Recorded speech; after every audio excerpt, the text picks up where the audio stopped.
My name is David Jenkins. Welcome to our first episode of the Active Hobo for 2026, where we tell stories because stories matter. I'm joined by the newly crowned KOM Chappies holder, Byron Munton. Byron, thank you so much for coming through. Oh, thank you for having me on. And congratulations. I don't normally start just diving straight into the main course. We generally try and warm things up, ask you how the coffee is, but if I got R1 for every time someone over the last couple of days has said, "Did you see Byron took the KOM?" I would be very wealthy. So if we may, in an unorthodox manner, could you take us through the Chappies KOM? I did have it a few years ago, and then Finn Fisher Black came out and gave it a good nudge and took it back. Took it for the first time. I haven't been back to Cape Town since January 2024. So saw the wind was blowing in the right direction and said it's now or never, because I'm leaving home pretty soon. So had to give it a go. And how was it? The rumor mill says he did it 3 times and still beat it. No, I went for it twice. The first time got to the toll booth, and unfortunately, not unfortunately, there was a cyclist, which is nice to see, but he was in the toll booth at the time I entered. So kind of got held up. Did you abandon there and then? Mentally I did, Okay. Kind of went on a little bit, then went and rode for another hour and came back and then gave it another crack. It does make it more impressive. And are we allowed to know some numbers, the time? For anyone that hasn't gone and checked the KOM, can you spoiler alert? And I know there was a goal and you've proved it's possible. I don't want to give anything away. You obviously that sub 8 is what I'm wanting to get one day, but on that day it wasn't there. Many thought it's not possible. It is definitely possible. How close did you come? 6 seconds off. 8:06. Yeah. Where would you have shaved another 6 seconds off? Better wind conditions, because it was not. It was good, but it wasn't 100%. If I decided to put my aero helmets on, You reckon? Skin suits, change a few things. I think so. Yeah, like that's 100% that would make a difference. Yeah, for sure. Yeah, already the average speed was 38, so. Oh my gosh, that is disgusting. Aero does matter quite a bit at those speeds. Have you ever gone down the rabbit hole of, I can't believe I'm saying this, but I've heard it, and I thought it was said in jest, but it's quite serious, that it is more difficult to get a sub 10 on Chappies than it is to summit Everest. Have you ever heard that before? I have not. So the logic goes that if you look at the number of people that have attempted Chappies, and for anyone that doesn't know, it's from Hout Bay side up to just before the lookout. Yes. Not from Nordic side up. And the number of people that have done that segment, which you can see on Strava, compared to the number of people that have done Everest, and the number of people that have gone sub 10 in relation to the number of people that have, I don't know if it's summited Everest or gotten to base camp. Right. That percentile difference makes, I was like, that's a circus for you. Someone went and looked at that and was like, this is harder than Everest. I think they're looking for reasons to. There's less than 100 people that have gone sub 10 on Chappies. Yeah. Which is insane. There's a lot of efforts up there. Yes. No, it's definitely one of them. You mentioned Kizza earlier, Jared Kizza. He sent me a hilarious, and I was commending his banter as being, I don't want to say of the best, the best. And he bemoaned that he's never happy to celebrate a new member joining the sub 10 because it removes the glamour a little bit more each time. But regardless, well done. When do you think you'll get a chance to go sub 8? Or are you going to have to come back for that one? I'll have to come back with a lot of motivation and with fresh legs. Yeah. How, relative to efforts you've done in your life, how did it stack up? Was that like? It's up there, but yeah, it's pretty short, and it's only 8 minutes and 6 seconds. After 2 hours of riding, it's not having to go too deep yet. I can't believe the time. It's ridiculous. Was there any help? Anyone giving you a wheel?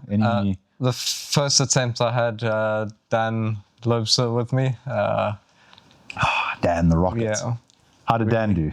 He rolled one turn at the top before we got to the toll booth, and then the second attempt, he went up with me in the wheel, and then we started overtaking cars, and he kind of lost the wheel when a few risks were being taken to get around the cars. Sensible Dan, well played. Yes. Good job, Dan. Tick box. Yeah. Okay, lekker. Well done. That's amazing. I overly froth about the Chappies segments. I absolutely love it, and I've tried many, many times to go sub 10 and failed until just before DC last year. So I sincerely commend a new KOM holder there. I know of a lot of people whose names I won't mention that have I'm not really going to go for it, but went for it. Yes. And couldn't take it. That is a flippin' tough segment. So good job. You need to download the Wind Guru app and check the... What wind do you want? I've always been told you want no wind. You kind of want, I'd say a northwest northerly wind. Northwest northerly wind. So if I see that, and do you want it pumping or do you want it just a little bit? If it's too hard, then it kind of makes gusts. So you don't want it too heavy, but you definitely want it bowing.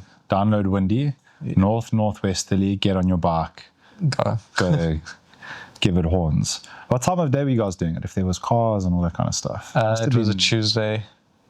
Yeah. Such a great day to do it. Yeah. Early in the morning or mid-morning? Yeah, it was pretty early. Got there probably 7 o'clock. Yeah. No, it is early. That's ideal. Okay, well, there's our unorthodox introduction done. On to the real one. For anyone that doesn't know who you are, will you just do a broad introduction, where you're from, where you are at the moment, what you're doing, and then we can, if we may, kind of just navigate through where it started, what got you hooked on this crazy sport, that kind of stuff. All right. Yeah, so I was actually born in Johannesburg. Family moved down to Cape Town in 2000. Lived in Out Bay pretty much from then on. Went to Wynberg Boys High School, and grade 11. My dad bought a bike to try get fit, and saw that as an opportunity to get out the house.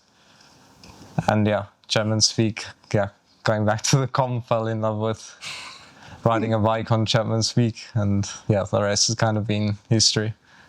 How many years ago is that? That's just over 10 years ago.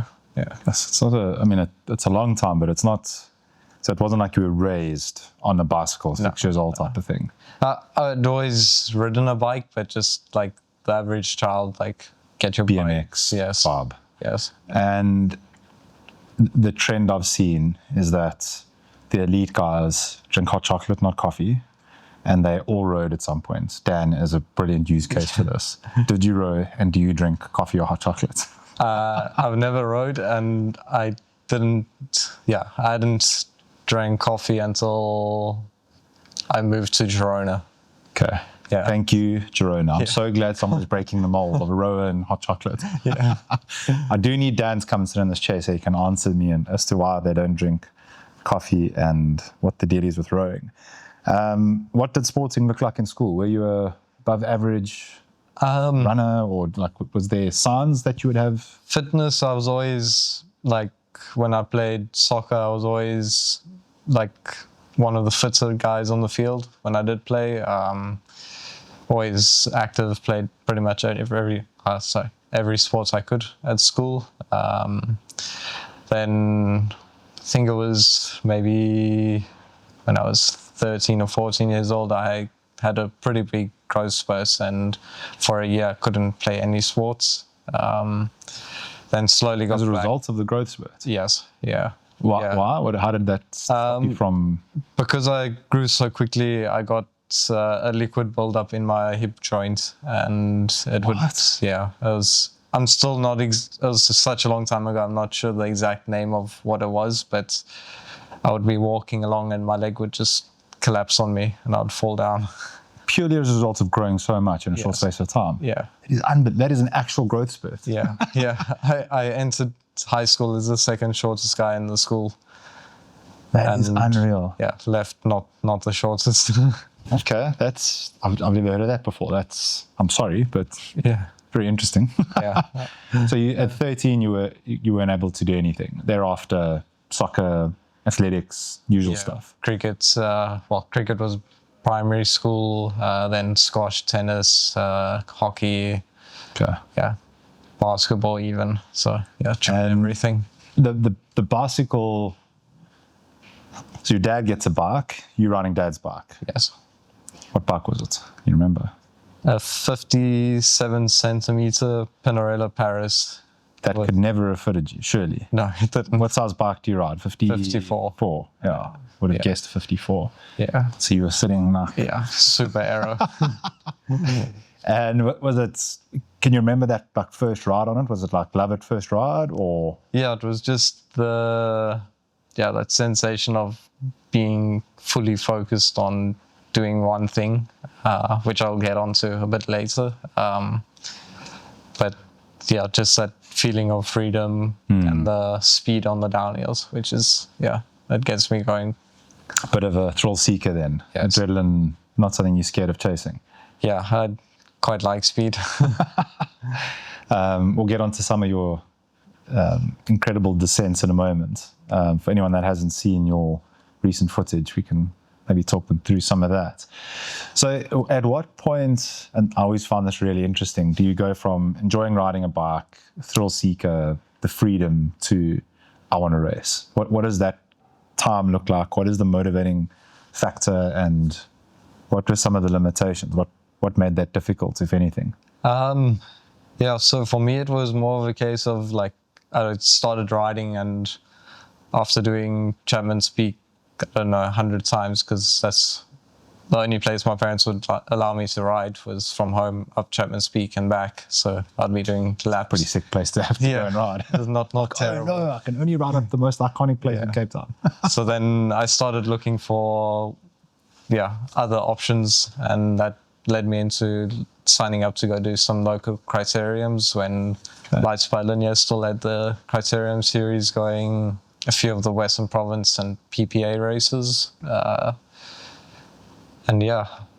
Then when I finished school, then decided now's the time to go to Europe and stab in some bigger races. That's a big move. That's ballsy. Yeah. So you finish high school. While you're doing these criteriums and stuff, were you still on Dad's 57? No, I bounced the first year between my dad's bike and a rental bike from the shop down the road, and then eventually we sold the Pinarello and bought a Specialized Venge, first the rim brake one. Love it. Yeah. Iconic. Please tell me that bike still exists somewhere in your garage. It doesn't. That is. Are you on the? And we'll get to the current bikes in a moment. But are you on the all-rounder, lightweight, or aero bike camp? There's like 3 distinct camps. More aero all round. Okay. Yeah. Climbing bike, a bit of a myth. For racing, 100%. Yeah. Good to know. But if you want to enjoy riding a lightweight bike, is the go-to. What is the difference between a lightweight bike to an aero one in terms of like ride experience? I think just the feedback you get. The lightweight bike, you get up and you feel that instant, the instant acceleration, which is what you want to feel if you're just trying to enjoy riding. But if you're racing, you need to go fast, and that's not necessarily fast. You need all the gains you can get. And for you, I mean, people debate this all the time. Like, there's numbers. Brands make some spectacular claims about their new bikes every year. Yeah. which if they were true, would be taking one pedal stroke and you would have finished cycle tour if all the stats were actually factually true. But do you have any anecdotal, data-driven, evidence to you that suggests when I ride this bike, I am actually faster? Up until this past year, I haven't had any of that.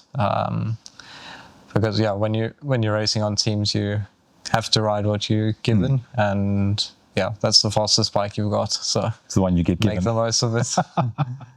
And can you feel though, like for you, if you're on a aero bike versus a climbing bike, can you feel the one's faster than the other? Yeah, especially when you got the deep section, like 60 plus wheels on, then you start noticing quite a big difference. Yeah, I've vacillated between whether or not it's true based on my own feel, but it definitely is a real thing. Yes. Yeah. And that lightweight bike, that snap thing, it sounds like such marketing BS, but it's so true. Like not everyone has a multitude of bikes to bounce around between, right? Yeah. Okay, so you leave high school.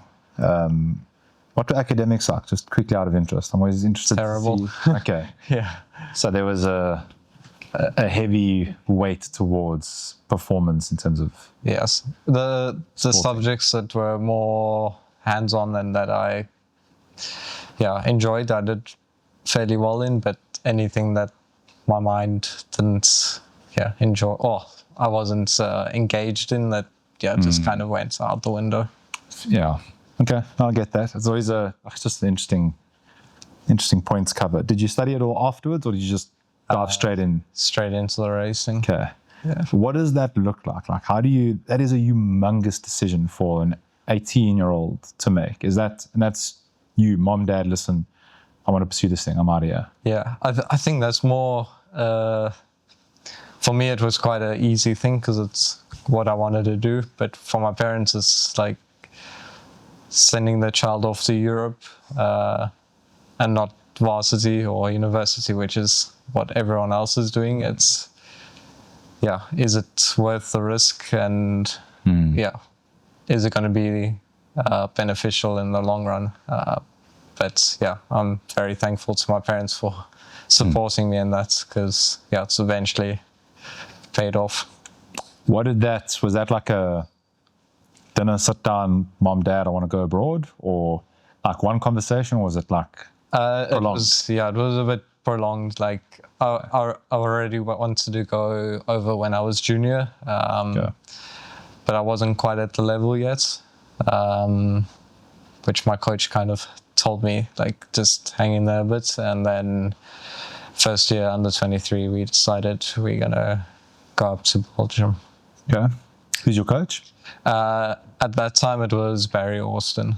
Okay. Yeah. And present? Up until last year I was with John Wakefield.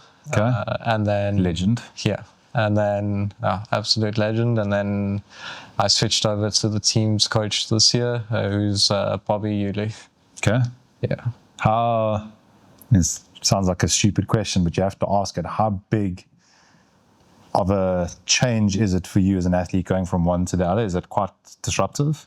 For myself, it never really been a huge... I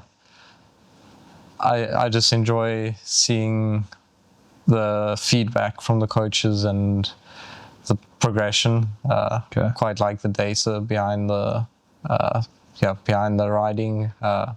Do a bit of coaching myself. Have done a bit of courses, so I've always had quite a good understanding of coaching and why I'm doing certain things. So it's I'm actually more excited, like just seeing how different coaches do things differently. Okay, that's interesting. So is that a norm amongst the elites? Are they all quite into that? I've seen a lot are pretty comfortable not nerding out on that stuff and just like trusting the numbers. Yeah, I think there's a lot of guys who will just look at Training Peaks, do what's told, and just load it to my device, stick to the numbers. I don't need to worry about why and what and all that stuff. Yes. Okay, and you're quite engaged in that. That change to the new coach and how when you say you enjoy the feedback and seeing the progression, are we allowed to talk about how you see that? Like, how is that delivered? Is it a graph that tracks FTP? Is it like what is a metric you deem valuable to see curve? Well, yeah, for me, the way I've seen my training over the years has changed quite a lot. When I first started, it was more, I was going out almost daily trying to set PBs, which didn't do me the best. Doesn't that work? Yeah, it does for a few weeks. But Zone 6 every day. yeah, as I progressed and matured, I kind of realized I need to see these numbers, getting my PBs at the end of races, which is how you win races. So yeah, my mindset's changed completely on how I see training. That's a very interesting mindset. I need to see my PBs at the end of a race. Yeah, I've never heard that before. That's power. And you specifically will train in such a way that you're capable of achieving that. Yeah, so it's become more like I think of it, I'm training to get strong. Well, let me rephrase this. I'm not doing this workout to be the best in this workout. I'm doing this workout to be the best in the upcoming race or the next goal. Awesome. How long were you with John for? I started with John the end of 2021. Okay. We had him on the other day. That was, what a guy. Yes. What a special man. Like, what's it like being coached by him? Just out of interest. Is he quite intense? Yeah, he's very, very cutthroat. It's quite, I've seen a few of his comments on some of his fast riders' workouts, like not riding in the rain and things like that, and saying your skin's waterproof, which is quite cool. But no, I thoroughly enjoyed Your skin's waterproof. the relationship. Yeah. And that's, do you feel as an athlete, I mean, you engage with loads of elites. Do you think that works or doesn't work for certain people? Like that either resonates with you and unlocks your potential, or you'll cower away from that? Yeah, everyone's different. So it has to suit your character, and but then also like John's training some of the world's best athletes. So you have to. Those are things. Yeah, he knows what he's doing, and you have to do what you have to do to be the best.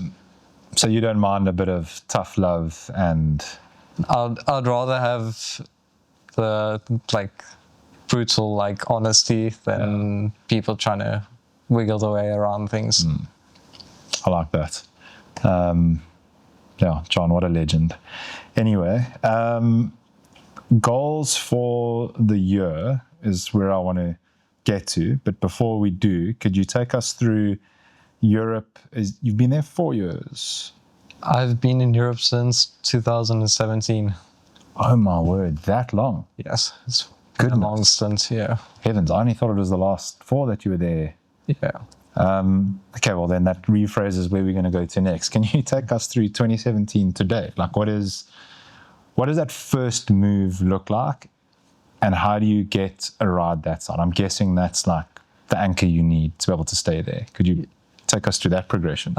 So the first year was with still when I was with Barry Austin, and he was still more focused on the road scene, and had a few of these athletes in the old lead out team. Myself, Greg de Vink, the late Greg de Vink, Aiden van Niekerk, there's quite a few guys. We went over to Belgium and we raced almost as privateers in the local kermesse races. Brandon Downs, another one. Okay. I was there for 6 or 7 months. At the back of the peloton, just trying to finish the races. And then at the end of that year, Aiden van Niekerk actually managed to arrange a federation team to go race in Tour of Bulgaria. Okay. Did that, finished the first part of the Tour of Bulgaria and then crashed out. One of the 3 crashes that I've had in Bulgaria. Okay.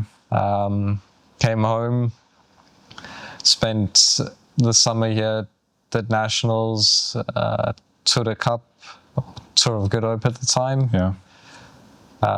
And then on the last stage, I think Barry was actually filming from the outside of the Commissaires car, and out of the neutral zone I kind of centered into the crosswinds, and there was only 7 of us that rode to the finish line, and that got the attention of a agent in Spain, and that was that was into France. Okay. Yeah, sorry, that Tour of Good Hope, I got the ride to go to Spain. France was before that. Okay. So Barry's videoing this, preempting a move, and that comes off. He sends that video to an agent? Yeah, either video or just word of mouth. Yeah. That's unbelievable that can be the difference. Yes.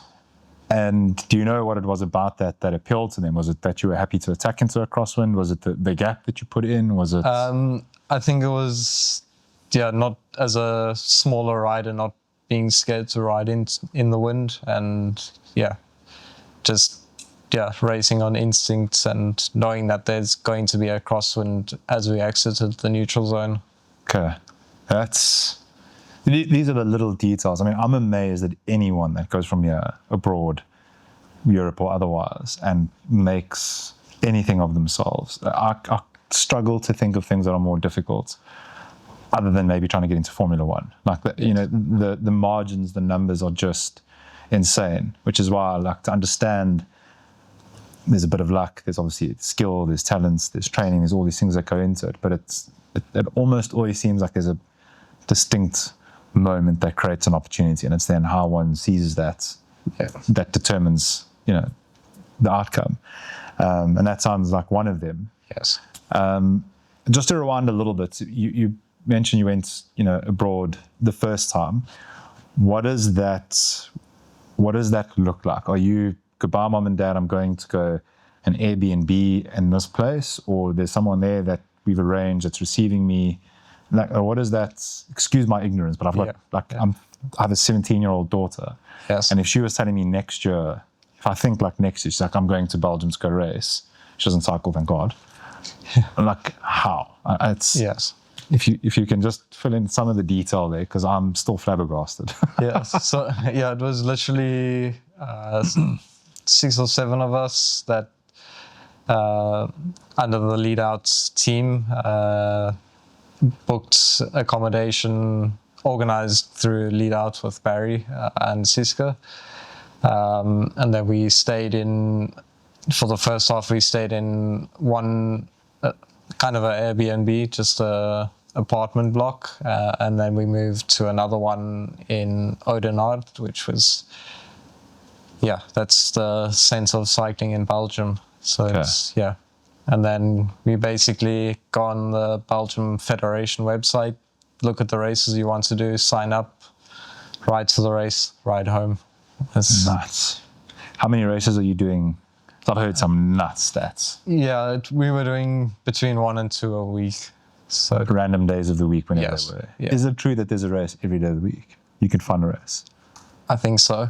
That is crazy. Yeah. And the majority around this, the suburbs of the area. Yes. Like lap race. Lap racing, and it's not full road closure, just rolling road closure. So the race goes round, they open up, the cars follow the back of the race, and then they close it up again. So it's pretty, that must pretty be a efficient. huge shock for you going there. Like, what was the first one like? It must have been insane. Yeah, that was actually in Antwerp, in it's one of the biggest cities in Belgium. And getting the this was pretty big roads, railway crossings and everything. So it was, just surrounded by 180 other guys. 180? Yeah. That is wild. And literally sat last wheel the whole race. Just every time someone dropped, just made one wheel in front and got to the finish. At the end of that first race, the Antwerp one, what was your headspace like? I think just I need to try and move forward somehow, and No doubt? Not really. Yeah, I think I probably was a bit naive at that age. 18, right? Yes. Okay. Yes. And I also didn't know, like, Belgium was more a learning curve for me rather than trying to make it as a career, yes. You say naive, but that sounds very mature. It's so difficult when you're having these conversations to not like just get stuck thinking about how insane that must have been. Yeah. What is the motivation for the guys, Barry and otherwise? Because it's cost is a big barrier. The main, if I'm not mistaken, for a lot of people to have a stab at it. Is it purely passion that drives people like him and others to help kids get over there and take a stab at it? Or is there a business model that you know of? There's to get guys over, it has to be passion. There's nothing else that drives it. Even in Europe, like all the teams, you look at the sponsors, bar a few, it's all just they're super passionate about the sport and want to invest. Shout out to Barry and the rest of the team. I mean, I don't think people realize just how much guys like him and others put in thanklessly, with no return ever, I suppose, barring, I wouldn't define a return as monetary always, but it must give them a great sense of satisfaction to see you where you are now, among others. But man, they deserve way more kudos, respect, love, respect, appreciation. Major shout out to them. That racing scene there, how much coaching are you getting then in terms of nutrition, in terms of that kind of stuff? Or are you flying solo, figuring it out as you go? Back then it was like, when you get to Belgium, because it's racing pretty much once or twice a week, kind of just doing pre-race rides and recovery rides. And then nutrition back then was, I didn't even know what that was. You're joking? Yeah. What's a typical race? What's in the bottles? Probably a serving of whatever nutrition I had at the time. So maybe 40 grams and 1 or 2 gels. Wow. 120 Ks. Now?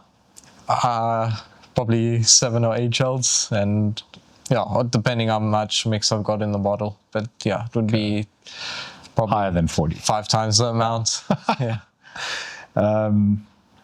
How, as one of these many variables, how much of a role do you think that just nutrition has played in advancing your capabilities, what you as a person are capable of? I think nutrition has probably been top 3 of the things that have improved my development as an athlete. And the peloton in general, right? If we think about cycling as a whole, I know there's loads of speculation around the pro peloton breaking records week in, week out. Personally, I attach very little value to the bikes for driving that, although there is a step change there with gearing and ratios and all that kind of stuff. My guess is it's nutrition, aerodynamic materials, position. Like those are, my guess would be the main drivers to that peloton moving as fast as they are. Your views? Yeah, nutrition. So I think probably the biggest, after 5 hours, if you have been fueling on just some water, maybe a bottle or 2 of mix and 1 or 2 gels, you can't expect your body to be doing records at the end of a race. I put Oros in my bottle this morning for the first time in a long time. No problems with that. That was delicious. Yeah. No PBs on my ride this morning. But it was a nice reminder of, that when we started, I'm not joking, it was Oros went in our bottles. Like, you don't know And I was like, okay, then maybe put some game in. Yes. Like decant some Energade. Yeah. But if you put enough Oros in, it's effective. Yeah, but for a blip. I looked on the back of the bottle last night actually of the carbs that are in there. It's 100% sugar. Yes. There's no substance in that drink mix at all. It's so bad. Put some electrolytes in you. Yeah, Ready to go. I still love an ice cold Oros. So you go over to Europe. You have that first year in Belgium.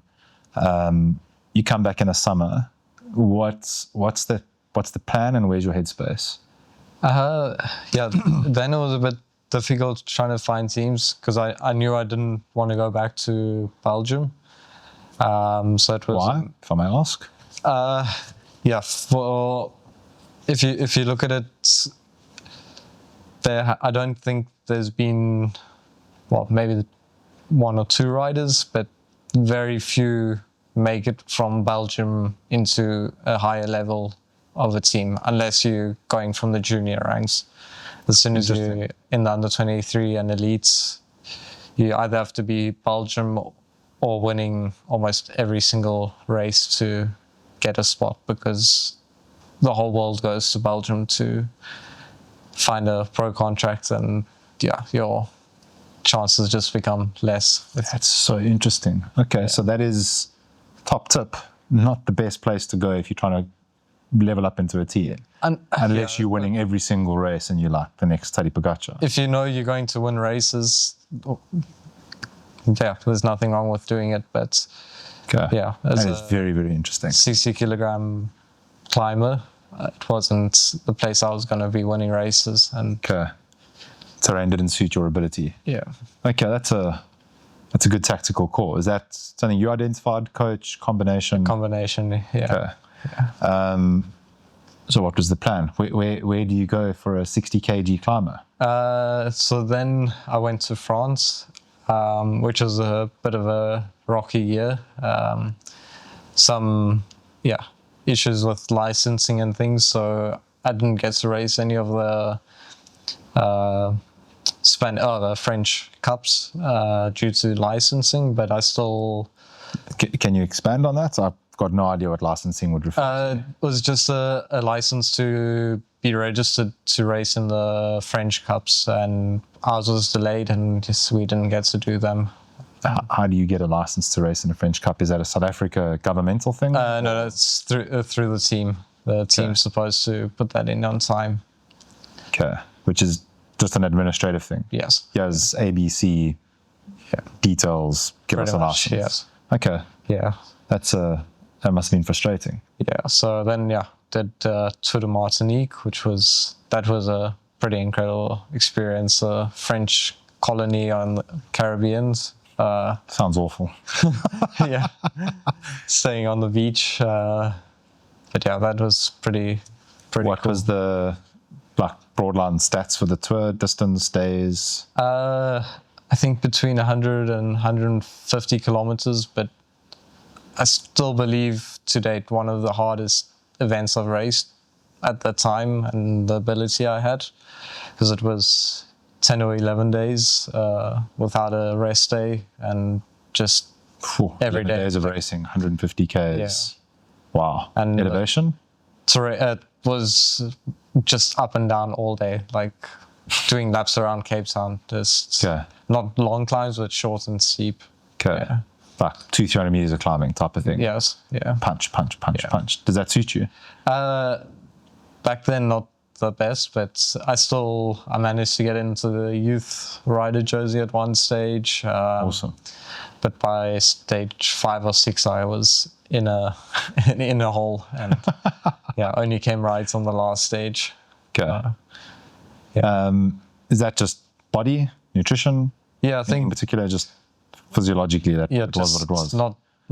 I hadn't been riding bikes long enough to get through a tour like that. Okay. Yeah. And at the end of a tour like that, is it like upgrade? Bodies unlocked a new level, or not necessarily? I like to think so, because I came home after that race, had a bit of rest, and did my first Western Province League race after that. and soloed to the finish. So it was, Nice. yeah, it had, like, I could see the progression. Okay. So it was, Going from racing there, I think a lot of people just assume, I have some views on this, which I'll share afterwards, but they assume, based on what a lot of people say, like our level is just not where it needs to be. We know it compared to overseas, which I don't necessarily agree with. You go there, you come back here, you attack, you solo away, you win. You don't say that arrogantly like you would expect that. It sounds like there's still some respect being shown to the talent locally. Yes. How different and how, like, can you talk about the comparison between our riding and theirs and the level of the cyclist here?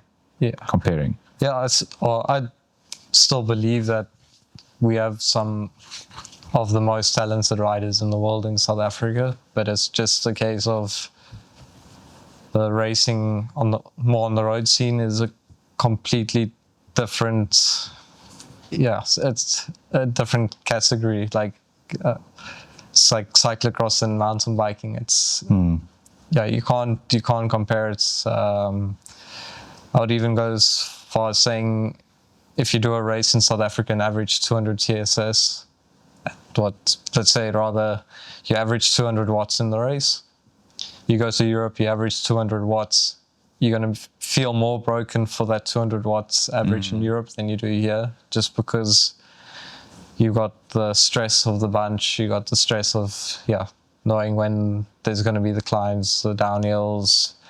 There's just a lot more happening during the race. So it's A lot more aggressive, would you say?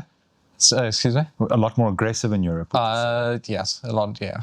Okay. Yeah, you got 100 plus guys pretty much willing to take your front wheel out if they have to get into the corner Stacked before up, you. yeah.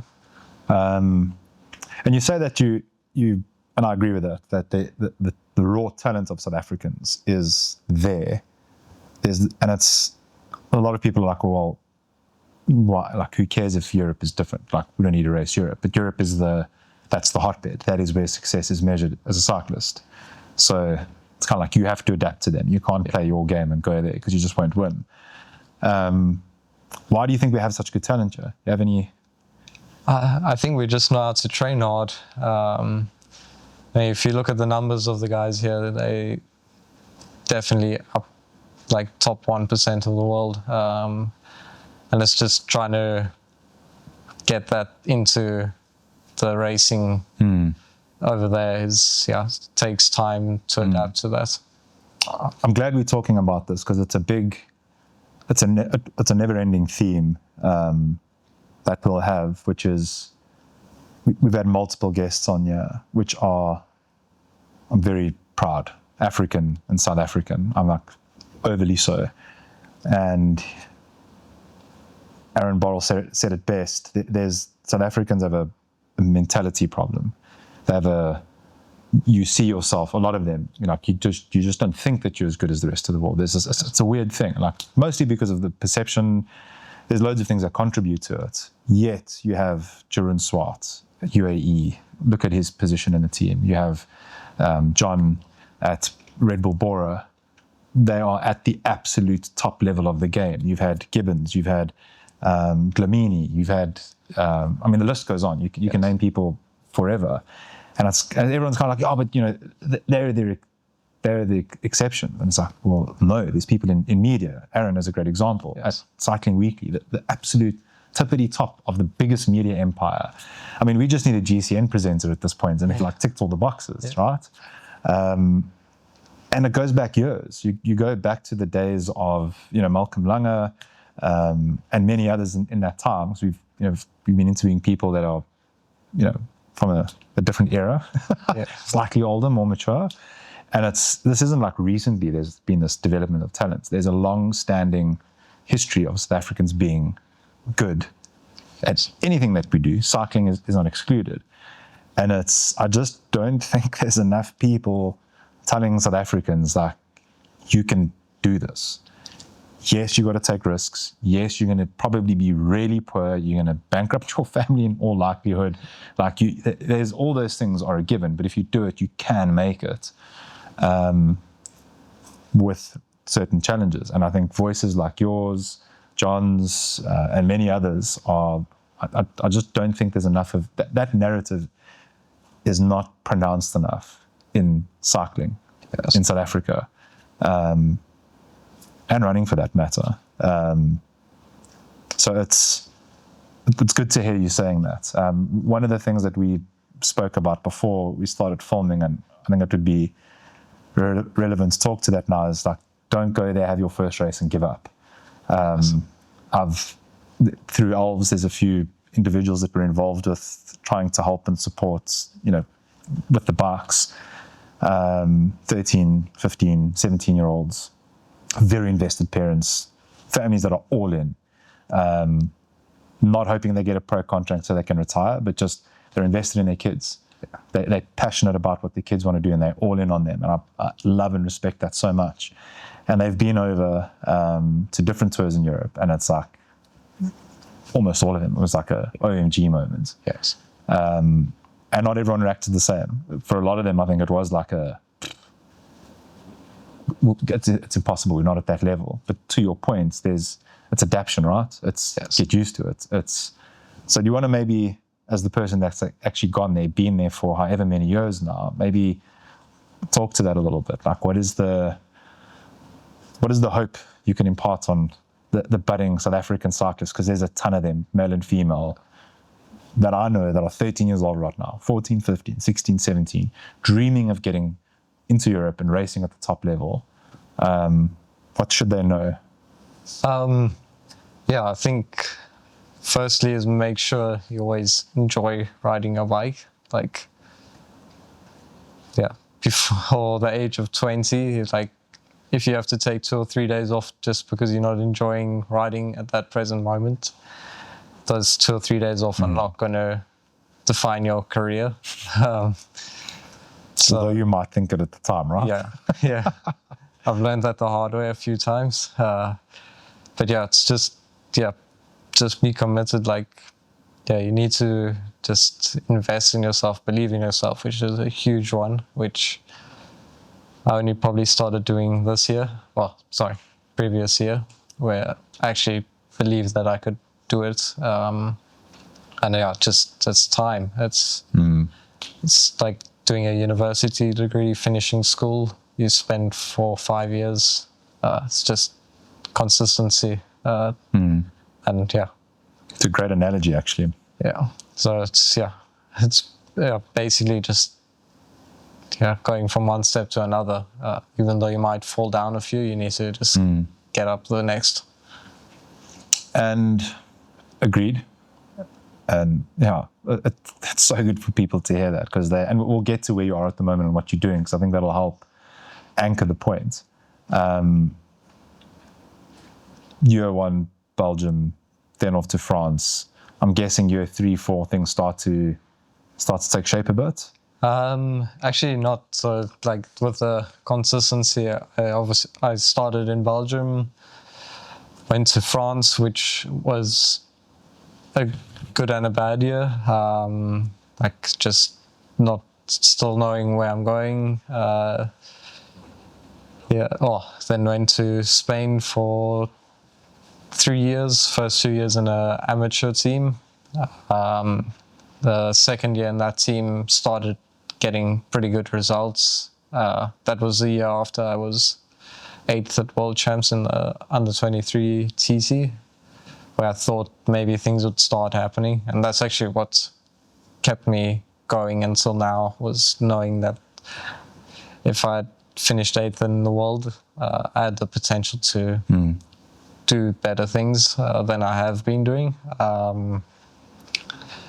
Then signed for my first continental team, which was Argentinian license, but based in Spain. Got a appendicitis in March of 2021 when I signed for that team. Pretty much wrote my season off, not because of the appendicitis, because of coming back too motivated and overtrained myself. Then pretty much said I'm going to stop that year. Then must have been big. Yeah, then came back home, saw the Zwift Academy, signed up for that. got the motivation going again. Went to Mallorca for the Zwift Academy finals. Got kicked out of that. And then rode until March. Got kicked out of that? What's I didn't progress. Okay. Yeah, so I didn't get a contract out of that because that was a contract for Alpes and Phoenix. Yeah, that's GCN published that. Yes. How far did you get? I got to the point where they sent 5 male and female athletes to Mallorca in Spain for a finals competition. Damn, I didn't know that. I've watched. I feel like I've watched every one of those. I must have missed one. What year is that? 2021. Damn. Yeah. What was that like? It was. Is it a big production? Yeah, it's like having the cameras around me, like here, like for the first time, being filmed constantly. Big crew. Yeah, really big crew. Yeah, it's pretty impressive when you see what goes on behind the scenes there. And you obviously would have met the GCN guys. Were they involved Yes. then? Yeah, there was Matt Stevens and Matt Stevens, that's how you know it. sorry, not Matt, Dan Lloyd and Sai. Yeah. I dig Sai. He's probably my favorite, him and Ollie. What are they like? Do you get to engage with Yeah, them? super genuine guys. Really? Yeah. As you see them So on good to TV, hear, it's like they like that in person. Okay. Yeah. And yeah, you just Super passionate as well. Okay, so they're like yeah. proper nice people. They're engaged. I mean, do they chat to you guys? Do you have like some banter? Yeah, they are super sociable. Do they ask anything about South Africa out of interest? I think most of them have actually been here, so it's not too foreign to them. Sai and Dan and them have been here. Yeah, they'd actually been here for the previous Zwift Academy finals. I'd love them to feature us more. Yeah. I feel like South Africa's missing as a voice in Europe. Story for another day. But even sure, just that's cool. Yeah, riding with Van der Poel, Philipsen, it's like Pinch yourself. yeah. Sorry, is it Philipsen? Yeah, Jasper. Yes, yeah. Jasper Disaster. Yeah. What was that like? Do they engage much? My guess would be they must be like so rigid. Yeah, Van der Poel even had his PlayStation at the hotel room there. It was quite funny. What did he play? I think he was playing Fortnite at the time. Come on. Yeah. You're joking. Yeah. It's just like, these guys are just Really? normal human beings. Like, Are they friendly? yeah, super friendly. I can't believe that. I would imagine Van der Poel in particular must be so like uninterested to want to engage with anyone because it's just like must be all the time. I think probably there it's a bit more team structured, so it's not like the whole public is trying to be with him and taking photos all the time. We just all trying to do the same thing. And yeah, see, that's amazing to hear. I'm so glad we've got that insight. And okay, so at the end of that, no contract comes from that, but surely there's good exposure. There must be, right? Yes. Yeah, there wasn't as much exposure for like possible like potential opportunities outside of that. But it gave me another surge to like carry on going. And to have reached that is ridiculous. That's literally the widest net anyone could cast. I mean, is that a point where you start to flip over the page of believing in yourself, or not yet? Still not 100%. That COVID year kind of threw me off tracks a bit. So I went until March without a contract. Went through the whole UCI continental team list and emailed every single team. Like, I think I've got over 350 emails to every team director, manager, sponsor. That's what it takes. Yeah, eventually managed to... What did that email say? I can't remember how I worded it, but it was just basically pleading for a spot somewhere. Okay. And eventually a very kind lady that's sponsored a team in Germany put me in touch with the team manager there, and I got a stint in Germany for a year. Which happened through nothing other than your effort reaching out, pleading. pretty much, yeah. Well, and that's, I mean, there is a top tip lesson, if nothing else. What are those teams looking for? What do they want? How do you make yourself valuable to them? I think they just, at the continental team, it's just looking for guys that are hungry to get results and that have shown previous, potential. Shown they can. Yeah, It's very cutthroat, right? it is. Yeah, and now as the sports progressed, it's your age becomes a big factor, and I was it's going to ask. becomes a lot harder. It seems like if you're not there at this ridiculous level that the peloton's at, in your like late teens, 2021, it's almost like, because Teddy's done it, right? Yeah. I mean, he's this insane anomaly, and then Del Toro, and then, so now it's like, oh, so that's where you recruit from. I mean, surely there's a part of that can't be right. Surely that can't be the age you need to be peaking. Or Yeah, that's everyone's completely different. Like, yeah, you take the guys in Belgium, they start racing at the age of 8 or 9, 10 years old.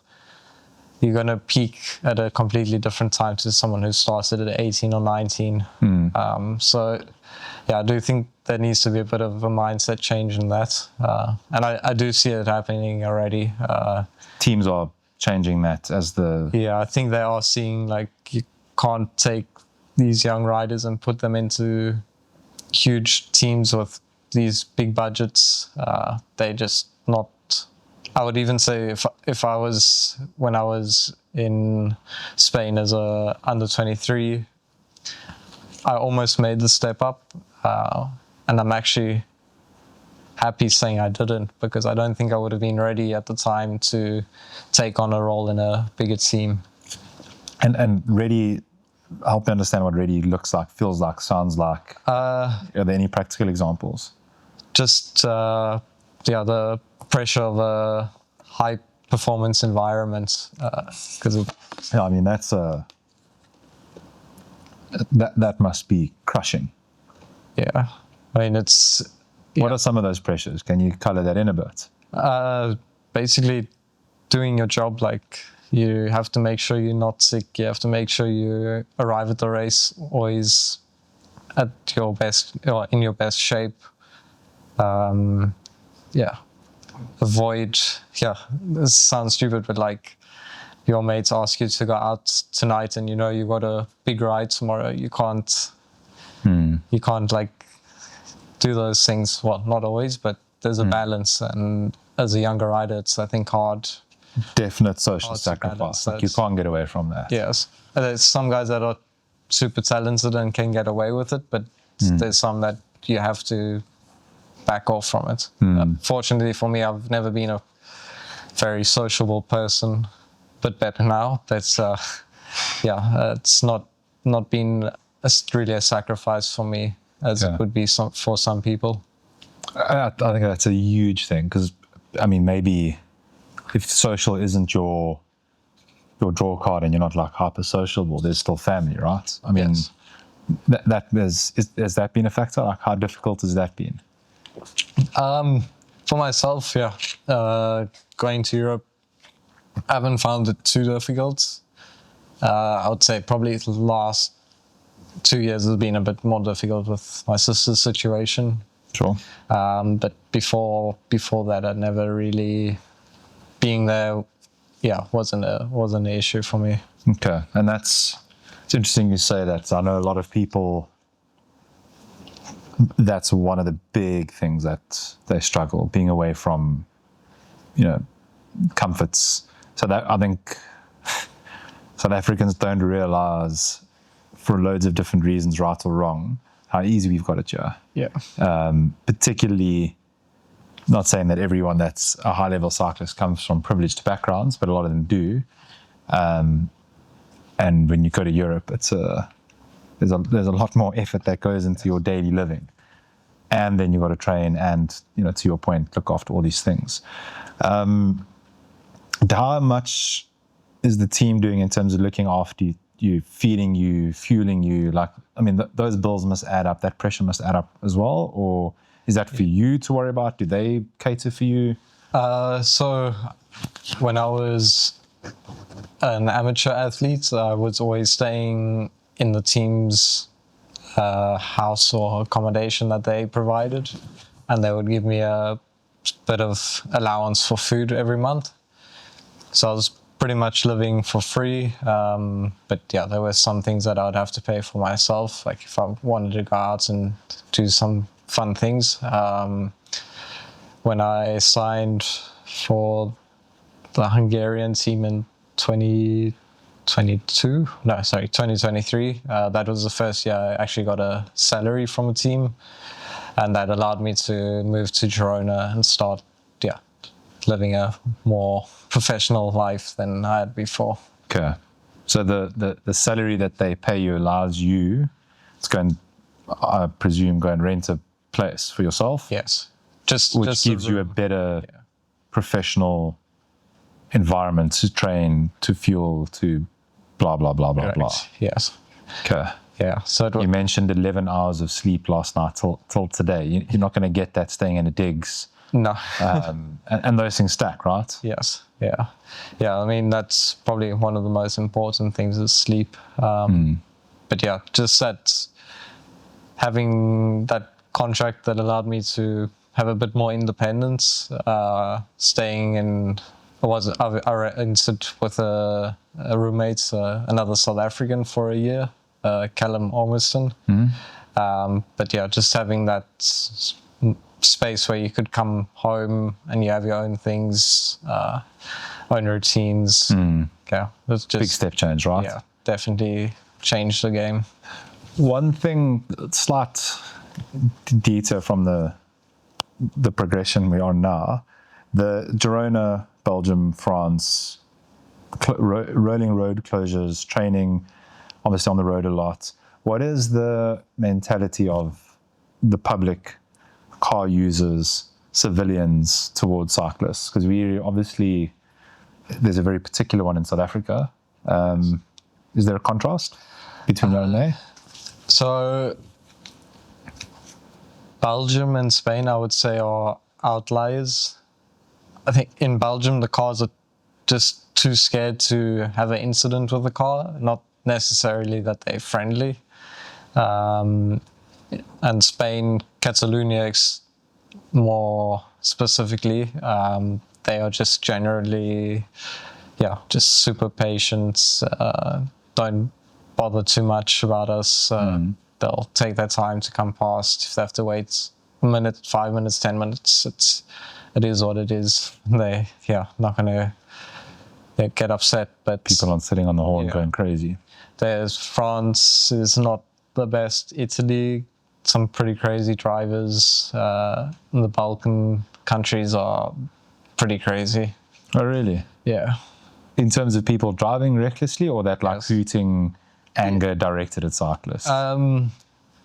More just a combination of the two. Yeah. Interesting.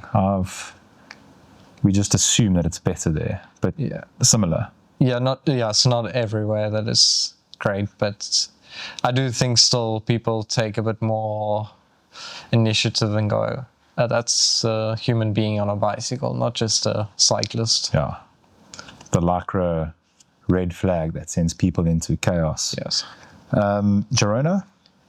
That's, I think, probably you can't get a better place to ride a bike in terms of safety. People very respectful towards them. Yeah. Once you're out the city, which takes 5 minutes, if you see a car, if you plan your route correctly, if you see a car every 10 minutes, you're quite lucky. Wow. Is that why there's so few cars? I think just a lot more roads, and it's just not, it's off the beaten track, so there's not really a reason for people to drive on those roads. Sure.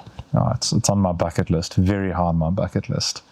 Good to know. So you moved to Girona, you've got this contract with the Belgian team, first salary ever. At the Hungarian team. Yeah. Must have felt amazing. Is that a career highlight? Must be.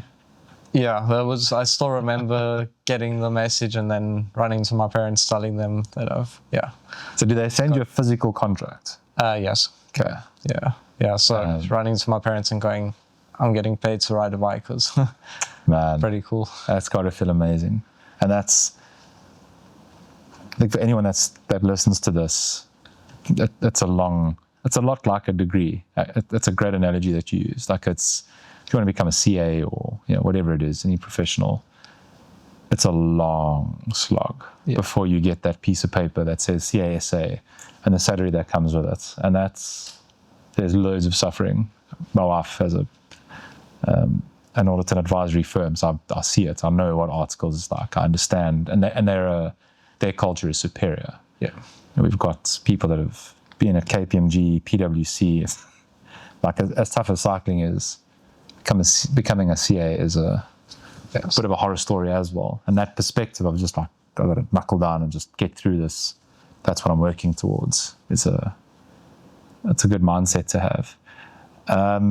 What happens in that year? What does racing look like? What do your results look like? What does that trajectory do for you? So yeah, that year was a bit up and down. It wasn't a terrible year, but it wasn't like a highlight year. I got a few top 10s, but it was not, obviously always you're aiming for the best results possible. But yeah, things just didn't click 100% that year. The Tour of Bulgaria for the second time, crashed again. So that was not the best one. But yeah, just... Any injuries or? No injuries. But I signed for another year with that team. And yeah, it was a really nice setup. Got along well with the managers, the teammates. But yeah, I was again racing in Eastern Europe. I just didn't have as many opportunities in races where I could go for results. Because of the terrain, distances. Yeah, terrain, yeah. What is your role in the team? Pretty much in any race that there were hillier finishes, harder stages, pretty much leader. And teams riding for you to win. Yes, yeah. And then obviously the more sprinter, all-rounder stages, then I would be working for my teammates. Okay. Do you prefer the pressure of the days where you're supposed to win? Or is it better to just sit in and help the team? Yeah, helping is always, it feels a lot easier because you do your job and then it's pretty much done. When you're riding for results, it's a bit more pressure, but I do enjoy that pressure. It's something that it definitely pushes me a bit further. Like I've got my teammates that have done a job for me, and like I can't let them down now. So I do enjoy be a cool feeling. Yes. That obviously comes to an end because at present day you're not riding for a Bulgarian team. Yeah. What happened there, and where are we today? Well, so I went from that team. I had the opportunity to continue with them for another year, but I kind of had decided if I can't find a contract in a team where they had a calendar that suited me, I'd probably have to stop doing this as a sport. Well, not a sport, but as a career path, because I wasn't making the steps fast enough. So I contacted a Portuguese team that I'd connections with for quite a long time, and they eventually came back and gave me a shot there, which ultimately riding in that team for the year is what put me here now. Okay. And presumably there were some circuits that better suited your skills? Yes. So Portugal, basically 90% of the race calendar is super mountainous. Most stages coming down to 20, 30 riders, even the flat stages. So Sure. it's just a country where I got to show my abilities. And some of the results there you proud of? Some of the highlights? Yeah, I think it was the start of the year. I got sick at one of the races I wanted to be in peak form for, which was Volta Algarve, which is a 2-point pro. All the big teams come down, all the World Tour teams. So that was a bit disappointing, and then went down a bit of a mental breakdown period where I eventually got to another race, Miguel Indurain Challenge, and pulled out maybe 10 kilometers after the neutral zone because I'd just been so depleted over the past 2 weeks that I literally had no energy to go further than 10 kilometers. It's crazy. And is that energy that's been depleted you beating yourself up? Pretty much. I wasn't eating, completely stressed out. I think I was down at 58 kilograms, Okay. not strong, like just mind in the wrong places. But yeah, then some pretty cool people managed to help me out and to manage to turn things around. Friends, coach, and eventually took myself to a clinic to get like proper help. Okay. I would imagine percentage impact on cycling, mental has got to be number one. Like, obviously you need the legs, but like that's got to be astronomically important because only one person can win in a race that has hundreds of people in it, and everyone is gunning, everyone's sacrificed. Like it just stands to reason at some point that takes its toll, and then it's the weight of people that have invested, family, and all the things that come in. It's like when I think as a business owner, I have stress that crushes me monthly. Like it's this never-ending. Everyone has their stress. Doesn't matter if you own a business, work in one, employee, married, divorced, successful, not successful. Everyone has crushing stress. Cyclists are not excluded. Everyone has it. And it's so important, not for cycling per se, but for cycling, to learn how to deal with letdowns, disappointments, failure. Is a guarantee if you're alive. In whatever you're doing, as long as you're alive and breathing, you will fail. And that's, I think when you accept that is a given, and it's the reaction to that, the improvements after that, like everyone's been sick, everyone's had a bad result. Like, it sounds so simple, it's so cliche. But like that is such a big determinant on your end result. I'm sorry to hear that you went through that, because I can imagine how hard it must have been.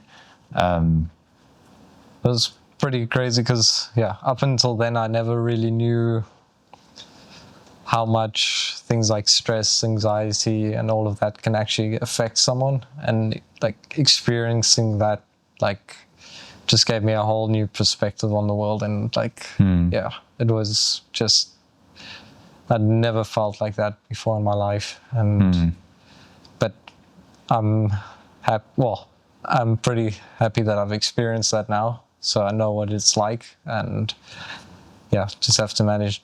I would say it's as insane as realizing Eros isn't race fuel and learning to carb up properly, Charles, that kind of stuff. Honestly, and unfortunately, it's one of those things, particularly the generation I'm watching grow up, where parents just go out of their way to make sure there's no sense of stress. What baby wants, baby gets. And it's like, no, man, like you've got to learn failure and hardship and dealing with it, because it's sitting waiting for you for the rest of your life. It's such a major performance enhancement. And if you go and read, I mean, there's so many people, performance coaches, that their biggest customers are sports teams. But that's who they work with, because they have the biggest challenges, but also the biggest gains to be made. If you just get someone's mind right, that's already very talented and capable, that's the step change no one else has. Yes. The 900 other people that are cycling, however many other people in the NFL, in the basketball league, and the rugby league, like if that can often be the determining outcome. It's one of the big things I believe that make the Springboks the greatest rugby team in the world. These other oaks all come from places where it's not the same. Those oaks that arrive at that lineup, that starting squad, their backgrounds have been way different. And they've experienced it all. Yeah, there's like real hardship. It determines things. So that's, what do I know? But I would imagine that you going through that, dealing with it, coming out on top of it is probably one of the biggest performance enhancements you could possibly have gotten. So glad to say you got through that, but sorry that you had to endure it in the first place. Where does that bring us up to? That must be last year. Yeah, that year before last. Sorry. No, last year, Okay. 2025, or February, March period. And then, so going back to when you asked about my schooling and how I did at school, when I went into this bad period, working with people, they diagnosed me with ADHD. And interesting. so it's not like an excuse for anything, but now I know why I function in certain ways. Plays a part. I just have to do things slightly differently. And 100%. yeah, once I figured those things out, had assistance with that, dug a bit deep into it, and then kind of sat down and made a plan of how I'm going to get to X race in X form and deliver. Changed my life basically. That's great. Yeah, knowledge is power, man. That's that's glad that happened to you. Which is, it sounds like a strange thing to say, but you never arrived at that point if you didn't. You won't be the first. You won't be the last, and I can guarantee someone that watches this will have gone through it, will be going through it, will at some point think, it sounds similar to Byron. Maybe I should go and check that out. And you never know. Yes. So that's great to hear. How did, since that hurdle was overcome, what did performance look like after that? I kind of just went back to basics. I started doing a lot more, not work, but I started doing a bit more background, if I can say that, background building for my future to fall back on in terms of coaching courses, nutrition courses, because it's something I enjoyed. And then training was pretty basic for the first month and a half. I was kind of just riding on feel, not chasing any numbers, just going through the progression slowly, and kind of just looked at everything completely different and started enjoying riding again. Right. Even that's probably one of my best memories. The one day I packed a bag, left at sunrise with a backpack, had a route in mind where I wanted to go, which at the time was 260 kilometers, which ended at a train station.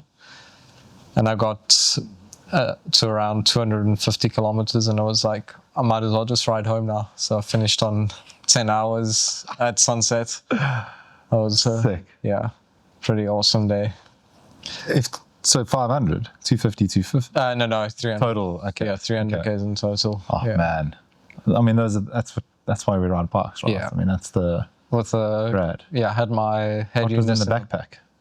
I had a set of clothes, some pluckies, toothbrush, and that was pretty much it. Yeah, ready for anything. Yeah, pretty much. Use my toothbrush and change of clothes. No snacks. Yeah, I just stopped along the way. Yeah, I did have some fuel in the bag, but I was just riding like super slow, like just Suck it up. yeah, going along. Actually, Is that in Girona? no, that's west of Madrid. Okay. I see you've been around the world there. Yeah, I should show you my heat map. It's pretty insane. Yeah. So up to present day, tell us about the team, the plans. What does the immediate future look like? I'm frothing to get to the bike part of this conversation, but I don't want to just leap there.